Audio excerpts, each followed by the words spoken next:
할렐루야. 오늘 우리 청년들 찬양 준비하느라 수고 많았습니다. 늘 여러분의 입술 속에 그 찬양이 멈추지 않기를 바라요. 하나님을 예배하고 섬기며 살아가는 것이 최고의 인생의 복입니다. 여러분들이 정말 이 땅의 부흥과 회복이 나로부터 시작된다라고 하는 사명 잃지 않았으면 좋겠습니다. 오늘 찬양 선곡을 참 잘했어요. 정말 잘했습니다. 그런데 중요한 건 이제 찬양한 대로 살아가는 거예요. 아마 오늘 이 찬양의 가사가 우리 성도들에게도 도전이 된 줄로 믿습니다. 여러분들부터 시작되는 거예요. 나로부터 시작된다라고 하는 그 꿈을 꼭 꾸시기를 바랍니다. 이 나이에 무슨 청년은 꿈꾸는 자는 청년입니다. 나이에 따라 상관없는 거예요. 아무리 나이가 20대 젊은 초반이라고 해도 꿈이 없으면 청년이라 할 수가 없어요. 다 죽은 거예요. 곧 저 하늘 위로 가기를 바라는 그런 소망으로 살아가는 거 아니지 않습니까? 여러분들이 꿈을 꾸고 주 안에서 하나님 주시는 그 말씀의 능력이 내 삶 가운데 펼쳐지기를 기대하는 거예요. 그걸 바라는 거예요. 이게 믿음인 줄로 믿습니다. 이 꿈과 이 믿음은 아무에게나 주는 게 아니에요. 하나님의 자녀된 자들에게만 하나님의 백성들에게만 주어지는 은혜예요. 그래서 오늘 여러분들이 주님의 말씀을 오늘 이 시간 받을 때에 말씀의 제목을 같이 한번 따라했으면 좋겠습니다. 사랑을 받는 자녀같이 따라해 볼까요? 누구를 본받으라? 하나님을 본받으라. 꿈을 꾸고 믿음대로 살아갈 때에 우리는 주님의 자녀잖아요. 아무에게 주는 게 아니라니까요. 아무나 받을 수 있는 게 아니에요. 하나님의 사랑을 받은 자녀들이 주님을 본받고 주의 말씀대로 살아가고 오늘도 주신 은혜대로 나아갈 때에 반드시 주님께서 주시는 복과 은혜로 승리하게 될 줄로 믿습니다. 인간은요, 자기가 살아가고 있는 세계와 세상에서 일어나는 현상에 대해 생각하고 평가를 합니다. 우리가 눈으로 보는 것들이 있어요. 귀로 듣는 것들이 있어요. 이것을 단순히 눈으로 보고 끝나고 귀로 듣는 것으로 그렇구나 라고 끝맺음을 하는 것이 아니라 반드시 그 일에 대해서 평가를 합니다. 인간이 가지고 있는 이 평가의 근본적 태도와 견해를 가치관이라고 이야기를 해요. 우리는 모두 가치관을 가지고 살아갑니다. 나의 가치관은 쉽게 말해서 이루어지는 상황을 보고 옳다 그르다, 좋다 좋지 않다를 평가하는 것이 바로 가치관입니다. 특별히 이 가치관은 사람들에게 특정한 행동 방식으로 나타나곤 하는데요.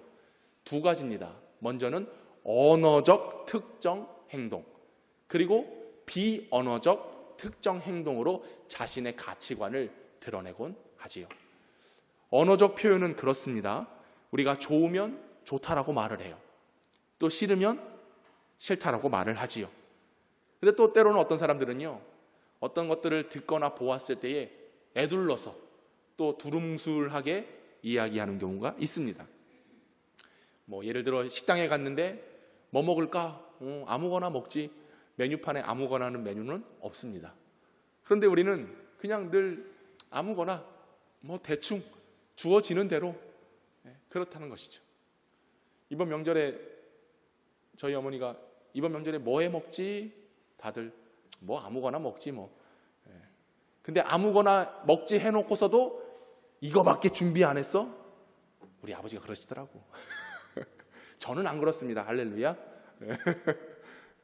분명히 말을 하라고 했는데 말 안 하는 거예요. 그래서 저희 집안은 이번 명절 때 각자 원하는 거 하나씩 얘기해서 그거 하나씩 먹고 끝내자 그랬어요. 좋죠. 분주하게 만들 필요 없어요. 그냥 전도 사다 먹으면 그게 더 싸. 우리 권사님들 이제 전 부칠 나이는 끝났어. 그죠? 괜히 나는 전 부치기 힘들다 그러면서 며느리는 왜 시켜? 그 며느리도 힘들어. 여러분 딸이 가서 거기서 전 부친다고 생각을 해봐요. 마음 아프지 않아요? 나는 나중에 우리 딸이 가서 전 부친다 생각하면은 얘야 됐다. 내가 그 전값 주고 말지. 내가 사서 보내주고 말지. 근데 며느리는 와서 좀 붙여야 되지 않을까? 이 설교를 우리 부모님이 반드시 들으실 줄로 믿습니다. 그래서 제가 이미 이렇게 얘기를 해놓는 거예요. 우리가 어떤 일들을 하는 가운데 자신의 의견을 명확하게 이야기를 해야 돼요. 근데 대충 두루뭉술, 이게 왜 그러냐? 가치관이 없기 때문에 그래요. 내 명확한 생각이 없으면 어떤 일을 결정하는 일에 머뭇머뭇 거린다라고 하는 것이죠. 여러분, 언어적 형태로 여러분의 가치관을 세워야 됩니다. 근데 나중에 말씀드리겠지만 그 언어적 형태로 가치관을 세울 때 좀 조심할 부분도 있어요. 그리고 두 번째, 비언어적 가치관을 내세우는 겁니다. 그건 뭐겠습니까? 우리들의 행동이에요. 표정, 몸짓, 자세, 시선. 여러분이 어떤 표정을 짓고 있는가? 이것이 바로 비언어적 표현으로 여러분의 가치관을 드러내는 거죠. 하나님께 예배드리며 정말 막 은혜가 넘치는 사람들은요, 막 눈빛이 막 초롱초롱초롱해요. 표정을 보면 막 그런데 뭔가 마음에 안 들어. 찜찜해. 그런 사람들은요, 자세부터가 달라요. 막 가까이 나오고자 하는 자세가 있는 반면에 어떤 분들은 그게 자신들의 가치관이에요. 내가 지금 그런 기분이다, 그런 마음을 가지고 있다. 그래서 가치관은요, 사람의 감정과 연결이 되어 있습니다. 그러니까 내 감정이 지금 기쁘고 행복하면요, 막 그렇게 표정들도 나오고 말도 막 좋다는 말들이 나오죠. 내 감정에 치우치는 것이 가치관이에요. 그런데 생각해 볼까요? 나의 가치관을 가지고 말합니다. 또 비언어적 나의 표정, 행동, 여러 가지 모습들로 제스처를 취하는데 이런 가치관들이 상대방과 공동체에 유익을 줄 때가 많은지, 아니면 나의 가치관 때문에 우리의 공동체가 불편함을 줄 때가 많은지를 한번 생각해 보십시오. 어떤 때가 더 많은 것 같아요? 제가 생각해 볼 때 나의 가치관이 때로는 불편함을 줄 때가 많이 있는 것 같아요. 부부관계, 부모와 자녀의 관계, 직장에서의 관계, 그리고 성도들과의 관계. 어떤 관계들이냐? 편하고 익숙한 관계예요. 편하고 익숙하면요, 내 감정을 쉽게 표출합니다. 그리고 그 관계 속에 내가 좀 우위에 있다라고 생각을 하면요, 나의 이 생각이 옳다라고 막 강하게 주장을 하는 거예요. 그러다 보면 서로가 불편해집니다. 계속 나의 가치관을 앞세우면 때론 이 가치관이 상대방에게 상처를 주기도 합니다. 나의 이 가치관이 폭력적 형태로 바뀔 수가 있어요. 그럼 관계가 어떤 관계가 됩니까? 미움의 관계가 돼요. 증오의 관계가 돼요. 나의 언어와 비언어에 대한 가치관이 내 기준으로는 옳다라고 여길지 몰라도 어쩌면 그 가치관 때문에 사람들의 마음을 멍들게 하고 나의 표정과 몸짓이 상대방과 또 공동체에 상해를 입힐 수 있다라고 하는 것입니다. 특별히 이번 명절은 우리가 관계로 모여집니다. 부모님과 만나고 자녀들과 만나고 형제들과 만나게 되는데요. 익숙하고 편해질수록 이런 관계가 깨지기 쉽다라고 하는 거예요. 익숙하고 편하면 더 예의를 갖춰야 됩니다. 익숙하면 익숙할수록 더 내가 배려를 해야 하는 거지요. 잠깐 일부 예배 마치고 제 방에 들어가서 이제 유튜브 다른 예배를 보다가 제가 주로 이제 저 만나교회 김병삼 목사님 얘기를 듣거든요. 설교를 듣는데 오늘 딱 그 얘기를 하시더라고요. 편하고 익숙한 관계일수록 조심해라. 역시 성령 교통하시는 분이시다. 거의 영성이 같은 거야. 할렐루야. 왜 아멘 안 하십니까? 지금 비언어적 표현으로 잠깐 비웃는 듯한. 그런데 편하고 익숙한 관계는 어떤 관계냐? 방귀를 트면 편하고 익숙한 관계라고 합니다. 그 교회는 빵 터지던데 우리 교회는 전혀 방귀 좀 서로 튈까요?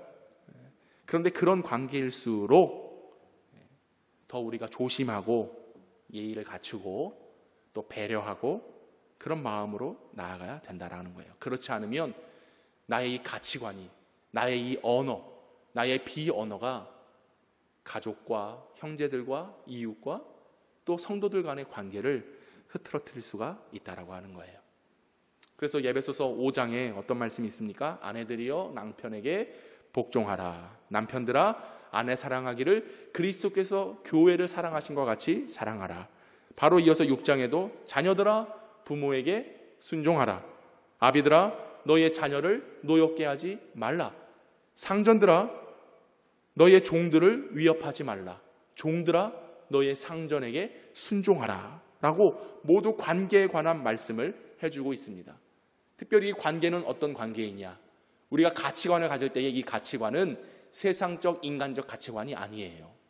하나님 나라 곧 예수 그리스도를 통하여 주신 하나님의 말씀으로 기준 삼고 근거한 가치관이 있을 때에 서로 부부 간에 자녀와 부모 간에 또 상전과 종 간의 이 관계가 세상의 가치관이 아니라 믿음의 가치관으로 서로 순종해주고 배려해주고 감싸 안아줄 수 있는 관계가 될 수 있다고 하는 것입니다.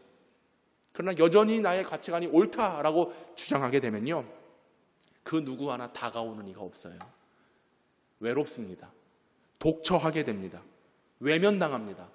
그래서 홀로 우두커니 있게 되는 거예요. 희한하게 가정마다 아빠는 혼자 TV 보고 있고 자녀들은 엄마와 뭐가 그렇게 재미난지 그 문제가 있는 거예요. 이번 명절에도 왠지 나 혼자 리모컨 들고 있고 괜히 이것저것 보고 있다. 내 가치관이 너무 앞세워져 있는 사람들입니다. 때로는 리모컨도 좀 벌어놓고요, 같이 형제들과 자녀들과 마음을 나눌 수 있는 그런 명절이 됐으면 좋겠습니다. 잠언 17장 27, 28절에 이렇게 말씀합니다. 현대인 성경이 이렇게 되어 있는데요, 배운 사람은 말을 함부로 하지 않으며 지혜 있는 사람은 언제나 침착하다. 미련한 사람도 가만히 있으면 지혜로운 자로 여기고 입을 다물고 있으면 지성인 취급을 받는다. 우리가 아무리 가치관을 가지고 언어와 비언어로 말한다고 하지만요, 배우고 지혜 있는 사람은 함부로 말하는 게 아닙니다. 침착합니다. 참습니다.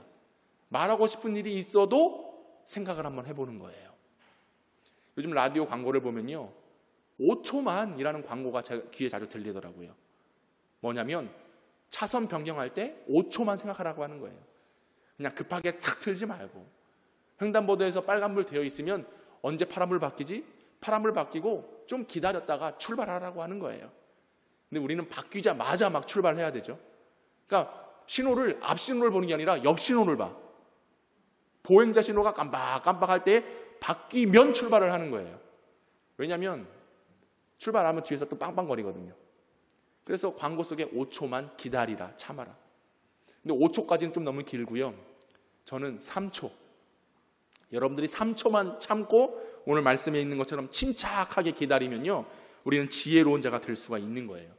지성인 취급을 받을 수가 있습니다. 우린 그리스도인들이잖아요. 성도들이잖아요. 근데 그걸 못 참아요. 딱 이겁니다. 주여. 3초. 해봅시다. 시작. 네. 그러면 이번 명절은 평안이 임할 줄로 믿습니다. 너 이것도 안 해왔어? 너 왜 이렇게 늦게 와? 벌써 가게? 이런 얘기 하기 전에 주여 하고 말하면 여러분들은 지성인이 되는 거예요. 지혜로운 자, 그래도 나름 하나님의 말씀을 배운 자들이 되는 겁니다.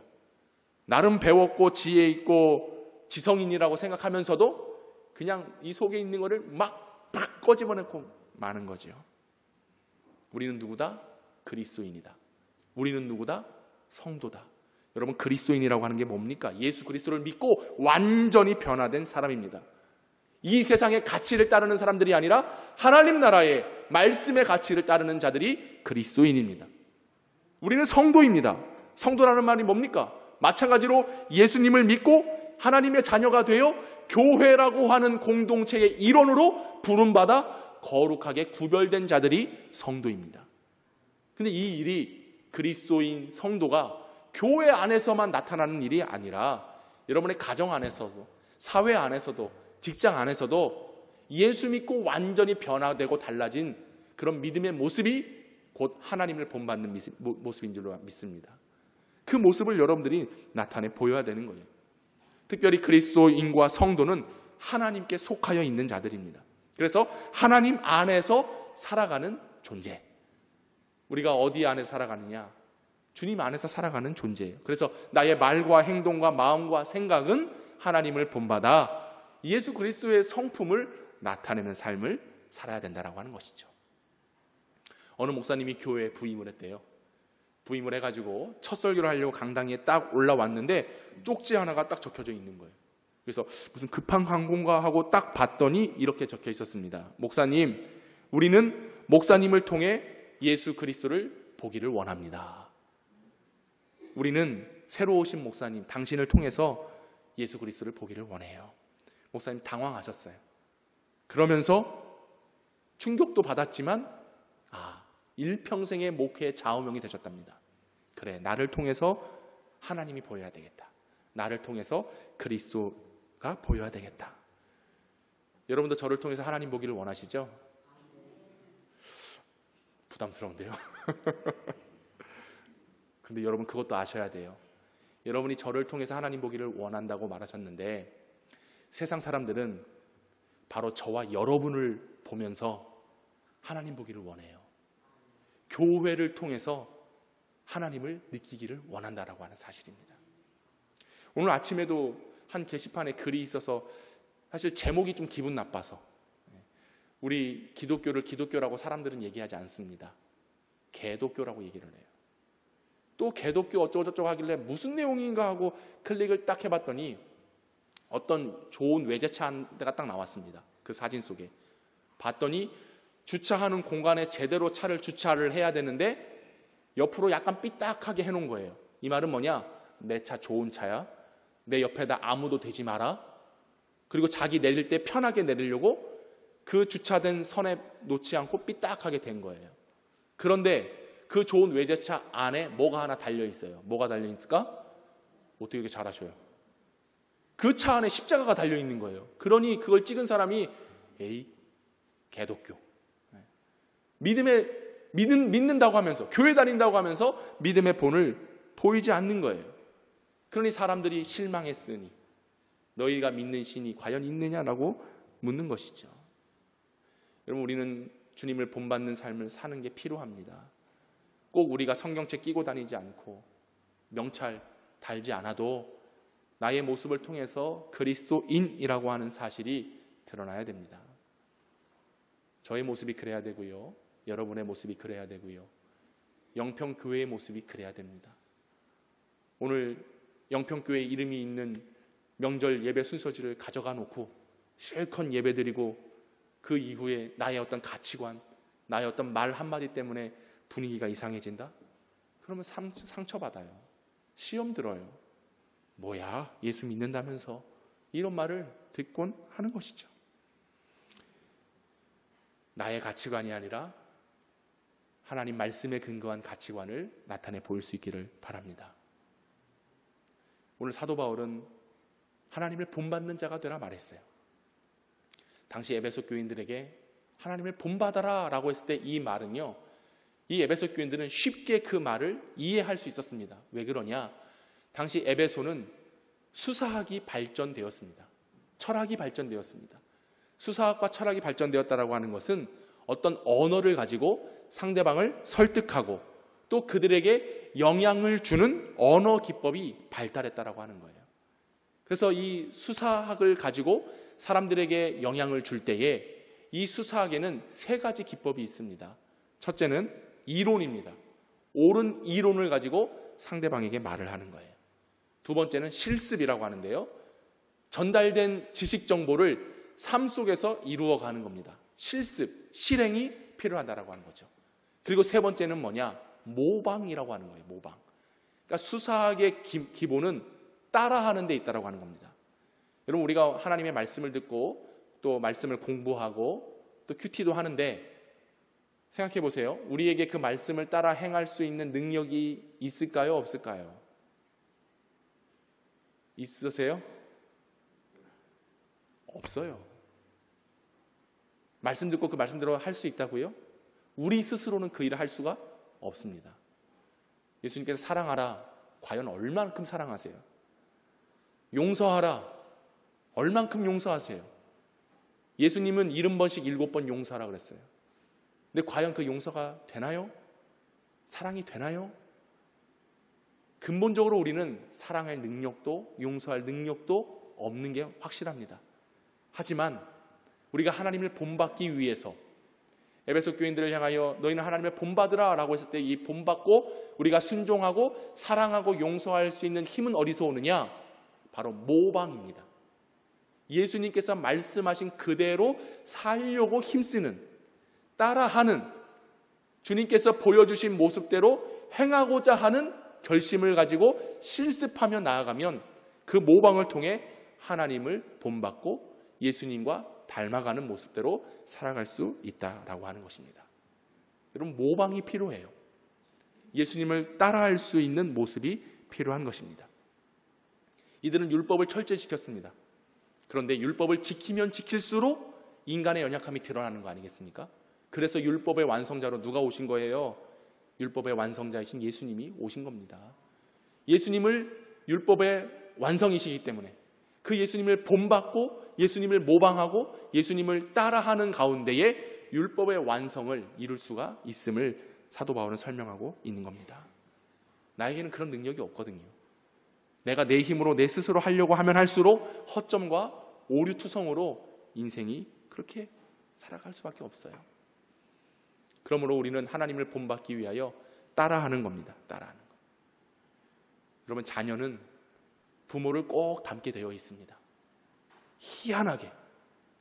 외형적인 것도 그렇지만요, 하는 행동도 똑같아요.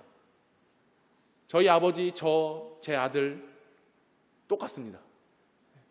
자는 모습만 봐도 알아요. 저희 아버지 한쪽 팔 이렇게 베고 주무시는데 저도 이렇게 한쪽 팔 베고 잡니다. 근데 가만 보니까 저희 아들도 잘 때 이러고 자더라고요. 어쩜 그런 것까지 닮는지 모르겠어요. 걷는 것만 봐도 알아요. 저희 아내가 우리 아들 보면서 아유, 지 아빠. 제가 걷는 모습을 저희 어머니가 보면서 아유, 지 아빠 똑같네. 이런 얘기를 합니다. 가끔 우리 아들이 막 행동하고 막 이렇게 하는 거 보면은 저희 어머니가 지 할아버지랑 똑같네. 이제 그 얘기를 하곤 하거든요. 닮게 돼 있어요. 닮게 돼 있어요. 근데 왜 닮겠습니까? 보는 것이 그 부모니까. 부모의 그림자가 그대로 자녀에게 투영되기 때문에 그것을 보고 자라고 함께 생활하는 자녀들은 부모를 닮게 되는 거지요. 모방하게 되는 겁니다. 따라하게 되는 거예요. 제자들도 스승을 닮곤 합니다. 저도 오랜 시간 사역을 하면서 영향을 준 목사님들이 계세요. 그러면 그분들이 사역했던 내용들을 따라하게 되어 있습니다. 어떤 제스처, 말투, 또 사역하며 좋은 것들은 모방을 하는 거예요. 그럼 어느 순간 그것이 또 나의 것이 되어져서 축적이 되어지고 또 선한 영향력들이 나오곤 하는데요. 제가 종종 대표 기도하시는 분들을 볼 때에 개인적으로 마음이 흡족할 때가 있어요. 언제냐? 저는 거의 매일 설교하거든요. 새벽마다 또 예배 시간마다 제가 설교 다 합니다. 다 하는데 기도하실 때에 제가 설교한 내용들, 함께 나눈 큐티의 본문들이, 설교의 본문들이 막 기도 속에 담겨져 있는 것을 들을 때가 있어요. 그러면 저분이 말씀대로 이번 한 주간 살았구나. 오늘 우리 장로님 기도하실 때 믿음이 없이는 하나님을 기쁘시게 하지 못한다. 딱 드는 순간 우리 장로님이 역시 말씀에 충만한 삶을 사셨구나. 그랬죠, 장로님? 그게 느껴지는 거예요. 또 어떤 분들은 그래요. 목사님 이전에 말씀하실 때 이런 말씀 주셨는데 그게 제 마음에 새겨졌고 제 귀에 쟁쟁합니다. 이런 얘기를 하시거든요. 그러면 저분이 주신 말씀대로 따라 살려고 힘쓰고 있구나. 이것이 하나님을 본받고자 힘쓰고 애씀입니다. 사랑하는 성도 여러분, 하나님 말씀 속에 순종하며 나아갈 때에 나는 할 수 없어요. 하지만 주님께서 주신 그 말씀대로 따라 살려고 모방, 따라하는 순간 하나님을 본받게 되는 줄로 기억하시기 바랍니다. 그래서 따라하는 거예요. 본받으려고. 그래서 기독교 신학자 알렉산드리아 클레멘트는 말합니다. 참으로 지혜로운 크리스천은 하나님 닮기를 날마다 실습한다. 지혜로운 성도, 믿음의 성도들은요, 하나님 닮기를 실습한대요. 이 실습이 뭐겠습니까? 그 말씀을 늘 듣는 거예요. 말씀을 마음에 새기는 거예요. 그래서 사랑하라 하셨으니 사랑하는 거예요. 용서하라 하셨으니 용서하는 거예요. 예수님께서 죄인과 같은 나에게 오셨듯이 나도 우리 가족들, 우리 이웃들, 우리 형제들에게 다가가는 거예요. 오늘 이 명절 하나님을 본받는 그런 신앙의 결실들이 맺어질 수 있기를 바랍니다. 실습해야 돼요. 노력해야 돼요. 연습해야 돼요. 그래야 장성한 분량에 이르는 그 믿음을 가지고 하나님을 섬길 수 있다라고 하는 것이죠. 자, 그래서 오늘 본문 4장 25절 어떻게 하면 우리가 하나님을 본받을 수 있을 것인가를 사도 바울은 이야기하고 있는데요. 여러분 성경에도 아마 그 25절 위에 작은 소 제목이 달려있을 겁니다. 뭐라고 달려있나요? 하나님을, 여러분 성경에 하나님을 본받는 생활이라고 제목이 달려있고, 그럼 어떻게 하는 것이 하나님을 본받는 생활인가 한번 살펴보도록 하겠는데요. 첫 번째 25절 말씀 읽어볼까요? 시작. 그런즉 거짓을 버리고 각각 그 이웃과 더불어 참된 것을 말하라. 이는 우리가 서로 지체가 됨이라. 아멘. 하나님을 본받기 위해서 우리는 뭘 해야 되느냐? 참된 것을 말해야 된다라고 하는 거예요. 우리의 가치관이 언어와 비언어로 드러나는데, 바울은 천국의 가치관, 하나님의 가치관, 예수 그리스도의 가치관을 가지고 너희가 참된 것을 말하라. 참된 것이란 무엇이냐? 복음 안에 들어있는 진리의 말이 참된 것입니다. 입 밖으로 나오는 것이 다 말이 아닙니다. 그리스도인의 언어는 참된 것, 곧 진리에 기초한 말을 해야 된다라고 하는 거예요. 그럼 이 진리는 무엇인가? 세 가지입니다. 첫째로 하나님의 사랑, 두 번째로 그리스도의 내려놓음의 희생, 세 번째로 성령께서 함께 하시는 교통의 능력이 진리입니다. 성부, 성자, 성령께서 주시는 진리예요. 사랑과 희생과 함께 하심. 우리는 이 기초를 가진 참된 진리의 말을 해야 된다라고 하는 거예요. 사랑이 무엇입니까? 우리를 사랑하셔서 독생자를 아낌없이 내어주신 그 사랑입니다. 희생은 무엇입니까? 나를 위하여 예수 그리스도께서 단번에 자기의 몸을 희생 제물로 드리심으로 우리를 구원해 주신 내려놓음의 사건입니다. 그리고 이 사실을, 이 말씀을, 이 진리를 우리가 어떻게 알아요? 성령께서 함께 하심으로, 성령의 교통의 능력으로 우리는 이 진리를 깨닫습니다. 그래서 5장 2절에도 중간쯤 보시면 그는 우리를 위하여 자신을 버리사 향기로운 제물과 희생 제물로 하나님께 드리셨느니라. 하나님의 사랑, 예수 그리스도의 내려놓음의 희생, 그리고 성령의 하나 되시는, 함께 하시는 이 진리를 우리가 모두 다 받았습니다. 이 세 가지를 기초로 하여 우리가 말해야 된다라고 하는 거예요. 말할 때 사랑의 말이 중요합니다. 무시하고 외면하는 말이 아니라 사랑의 말, 따뜻한 말이죠. 그리고 말할 때 나를 내려놔야 돼요. 나를 드러내놓고 나를 앞세우고 나의 생각과 가치관을 주장하는 것은요, 참된 것이 아닙니다. 진리는 무엇입니까? 나를 내려놓고 희생하고 포기하는 거예요. 그리고 성령께서 함께 해주시는 진리를 깨닫게 하셨듯이 나의 말 속에 함께함이 필요합니다. 오늘 읽었던 본문 25절을 다시 한번 보세요. 뭐라고 되어 있습니까? 각각 그 이웃과 더불어 참된 것을 말하라. 이는 우리가 서로 지체가 됩니다. 그러니까 참된 것을 말하는 자들은 이웃과 서로를 위한 말을 해야 된다라고 하는 거예요. 내 말이 아닙니다. 내가 참된 것을 말할 때에 이 참된 것을 말하는 이유는 이웃과 서로를 위한. 그래서 참된 말을 하는 자들, 사랑과 희생과 함께하고자 말하는 자들은 가정을 세우는 자들이 됩니다. 교회를 세우는 자들이 됩니다. 공동체를 세우게 된다는 것이죠.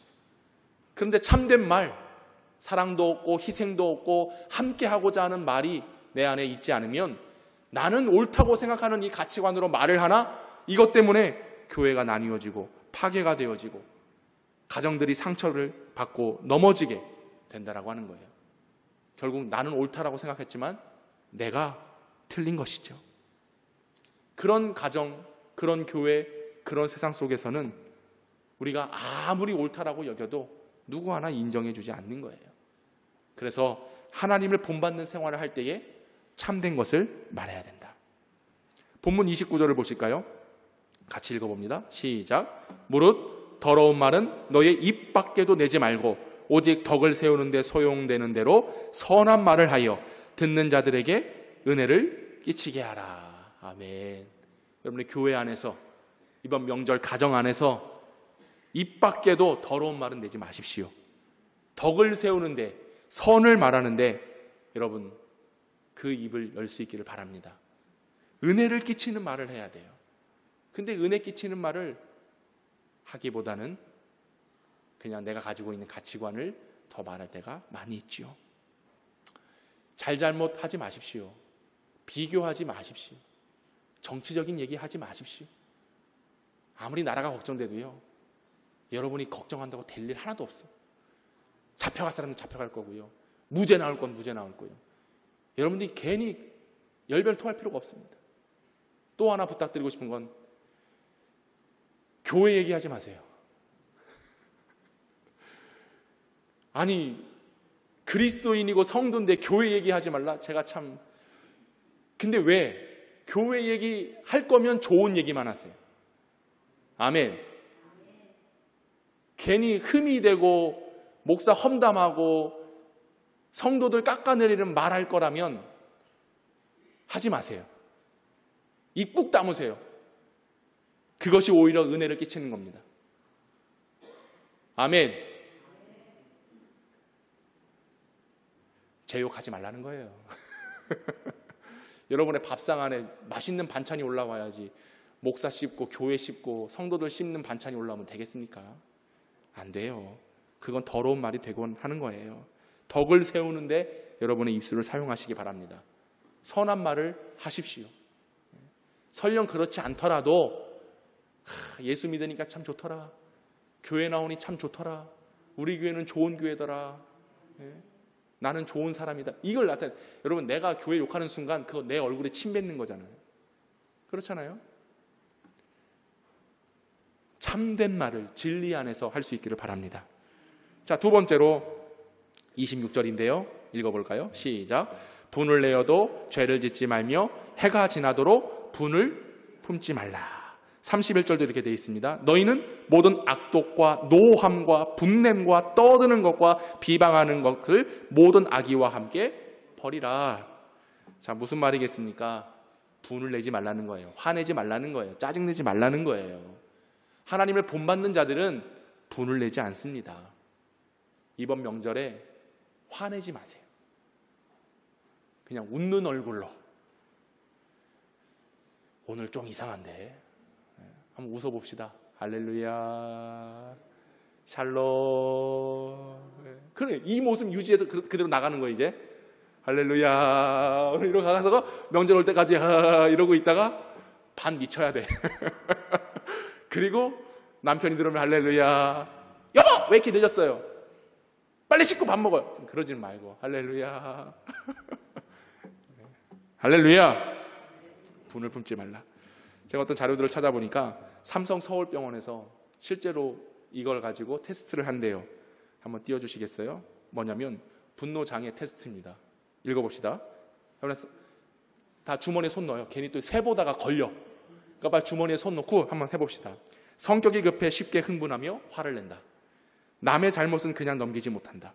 일이 안 풀리면 쉽게 폭발하고 짜증을 낸다. 화를 조절하지 못해 중요한 일을 망친 일이 있다. 화가 나면 물건을 던진다. 무시받고 억울하다는 생각이 자주 든다. 사람들에게 인정을 받지 못하면 화가 난다. 내 잘못도 다른 사람 탓을 하게 된다. 분이 안 풀려 울곤 한다. 화가 나면 폭언이나 폭력을 행사한다. 분노감이 쉽게 조절되지 않는다. 운동하거나 휴대폰, 컴퓨터 게임, 운전하면서 화가 자주 발생한다. 이 중에 1개에서 3개 정도는 정상범위입니다. 그러나 4개에서 8개는 감정 조절이 안 되는 고위험군에 속하여 있는 거예요. 9개 이상 된다. 내일 당장 병원 예약 잡으십시오. 가서 상담 받으셔야 돼요. 약 먹어야 된다는 거예요. 근데 제가 처방전을 내리겠습니다. 혹시라도 5개 이상 된다. 손들라고 안 할게요. 5개 이상 된다. 새벽 기도에 처방전을 받으십시오. 주일날 예배를 드리며 하나님께로부터 그 구약과 신약의 처방을 받으십시오. 할렐루야. 근데 제가 먼저 병원에 가야 될 것 같아. 우리는 분 쉽게 내요. 이 조절이 안 되는 거예요. 지금 12시가 넘었습니다. 예배 왜 이렇게 안 끝내? 마음에 분노가 일어나지 않기를 바라겠습니다. 찬양을 너무 길게 했어. 잠언 15장 18절, 분을 쉽게 내는 자는 다툼을 일으켜도 노하기를 더디하는 자는 시비를 그치게 하느니라. 분을 쉽게 내면 다툼이 일어나는 거예요. 우리의 모든 삶도 그래야 되지만, 교회 안에서도 그래야 되지만, 이번 명절을 맞이할 때에 노하기를 더디하십시오.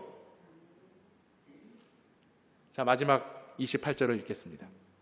4장 28절 시작. 도둑질하는 자는 다시 도둑질하지 말고 돌이켜 가난한 자에게 구제할 수 있도록 자기 손으로 수고하여 선한 일을 하라. 아멘. 하나님을 본받는 자들은요, 내 손으로 가난한 자들을 구제합니다. 내 손으로 수고하여 선한 일들을 하는 자들입니다. 여러분, 우리 하나님은 나를 위하여 독생자를 아낌없이 주셨습니다. 믿으십니까? 내가 오늘 받고 누리고 살아가는 것은 내가 수고함이 아닙니다. 하나님께서 은혜로 채워주시는 거예요. 그래서 나의 생계를 꾸려가는 것도 중요하지만 지금도 헐벗고 가난하여 굶주리고 어려운 자들이 있다면 그들에게 다가가는 것, 이것이 하나님을 본받는 삶이다라고 이야기하고 있습니다. 이번 명절이 나눌 수 있는 명절이 됐으면 좋겠습니다. 어렵고 힘든 자들을 찾아가서 위로할 수 있었으면 좋겠습니다. 꼭 먹을 거, 입을 거, 필요를 따라 채우는 것도 중요하겠지만 어쩌면 나의 말 한마디를 기다리는 사람이 있을 거예요. 어쩌면 누군가는 내가 다가가 주기를 원하는 자들이 있을 거란 말이죠. 예배 끝나고 할렐루야 이 상태로 쑥 나가지 말고 이 할렐루야의 기쁨의 표현을 온 성도들과 가족들과 나눌 수 있기를 바랍니다. 그래서 이번 기회예요. 이 명절에 굳이 그 사람 안 만나고 싶지 않더라도요, 그 집 앞에 그냥 비타오백 조그마한 거 하나라도 사가지고 놓고 그냥 가는 거예요. 아유, 집사님, 권사님 생각났어. 그냥 지나가다 들렸어. 그냥 문자 한 통 탁 남겨놓고 가보세요. 그러면 굳이 얼굴을 안 보더라도 그 모든 것이 다 포함되어 있는 거 아니겠습니까? 하나님의 사랑을 받은 자들, 이 사랑을 행하는 게 중요한 겁니다. 그런 믿음의 실천이 있었으면 좋겠어요. 어떤 목사님이 결혼식 주례를 하면서 신랑 신부에게 이런 부탁을 했습니다. 여러분들이 살면서 떡과 재물을 구하는 것, 그것이 나를 위한 구함이 아니라 어렵고 힘든 이웃을 먹이고 나누기 위해서 구할 수 있기를 바랍니다. 1000명이 먹을, 수천 명이 먹을 양식을 가진 사람이 자기만 먹는 사람이 있습니다. 그러나 내가 비록 가지고 있는 일용할 양식이라도 이 양식을 나누는 자들이 있습니다. 누가 더 행복하겠습니까? 나누고 베푸는 자가 행복할 것입니다. 그런 가정이 되십시오라고 주의 말씀을 하셨습니다. 예수님께서 베드로에게 내 양을 먹이라 말씀하셨어요. 먹이는 자가 되라. 만약 예수님께서 너는 양을 먹어라 이랬다면 양을 먹는 자, 혼자 배불린 자가 됐을 거예요. 그런데 예수님은 양을 먹이라, 주라는 거예요. 우리가 기도합니다. 하나님, 내게 이것이 필요합니다. 이걸 채워주시옵소서. 그러면 채워주시죠. 할렐루야.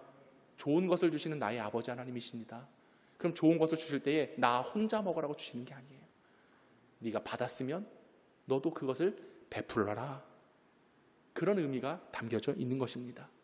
그것이 무엇입니까? 구제하고 여러분의 손으로 선한 일들을 감당하는 겁니다. 주님은 혼자 먹으려고 도둑질하지 말라 그랬어요. 하나님께서 거저주신 것, 이것을 나 혼자 먹는다면 이건 도둑질과 같은 거예요. 그러나 도둑질하지 말고 아낌없이 우리에게 주신 하나님의 은혜를 생각하며 베풀 수 있는 그런 명절 됐으면 좋겠습니다.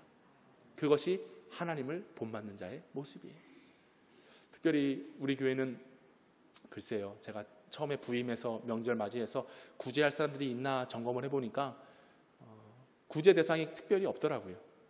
그래서 제가 개인적으로 이제 봤을 때 참 어렵다, 힘들어 보이는 분들 제가 이제 쌀도 나뉘어주고 과일도 갖다 드리고 하곤 했는데요. 우리 교회가 그런 교회가 됐으면 좋겠어요. 물론 나라에서 잘 줍니다. 쌀도 주고 뭐 주변에서 잘 챙겨주기도 해요. 근데 그 역할들을 우리 교회가 감당했으면 좋겠다는 거예요. 여러분들이 꼭 물질로서의 다가감도 필요하겠지만 우리가 사랑으로 다가감도 필요합니다. 왜냐? 내가 하나님께 받았으면, 은혜 받았으면 그 은혜를 흘려보내는 것, 이것이 마땅한 일인 줄로 믿습니다. 그래서 이번 명절 그리고 여러분의 인생, 우리 교회 공동체의 모습이 참된 것을 말하고 분을 품고 화내지 말고 구제하며 선한 일들을 행하는 하나님의 본받는 주님의 사랑받는 자녀들이 될 수 있기를 주의 이름으로 축원합니다. 이것이 하나님이 기뻐하시는 일이고요. 이 모습을 통해 나아갈 때에 하나님의 영광이 드높여지게 될 줄로 믿습니다. 아멘. 자, 우리 함께